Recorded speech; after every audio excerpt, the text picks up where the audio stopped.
সকালের আলোয় ঝলমল করছে জঙ্গল। গাছের নিচে ঘুমুচ্ছে এক গর্বিত বাঘ।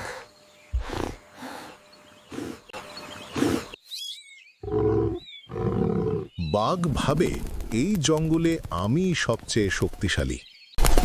এদিকে ছোট ছোট পিঁপড়ে কাজ করে চলেছে সারাদিন, একটুও বিশ্রাম নেই। বাঘ হেসে বলে, এই ক্ষুদে প্রাণীগুলো কাজ করে নাকি? পিঁপড়ে বলে, হাস্য না বাঘ ভাই, বড় হও মানে সব পারা নয়। বাঘ মুচকি হেসে বলে, তুমি কি আমার সঙ্গে পাল্লা দেবে?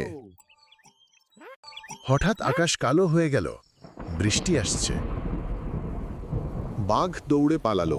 উফ, পিছলে গিয়ে গড়াগড়ি খেয়ে পড়ল মাটিতে। এখন বাঘ কাঁপছে ঠান্ডায়, চারপাশে শুধু জল আর কাদা। তখন ছোট্ট পিঁপড়ে বলে, এইদিকে এসো বাঘ ভাই, এখানে শুকনো আছে।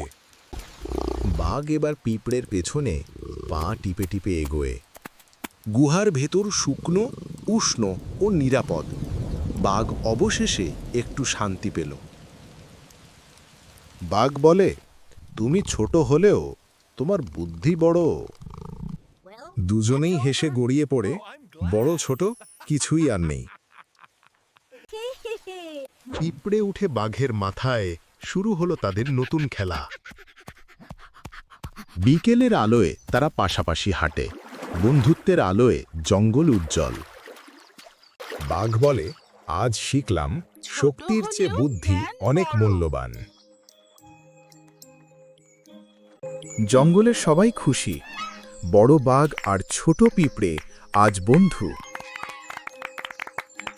তোমরা বুঝতে বাচ্চারা, আসল শক্তি একতাই। এই ছিল বাঘ আর পিঁপড়ের গল্প। জঙ্গল ফান 3D বাংলায় আবার দেখা হবে নতুন গল্প নিয়ে।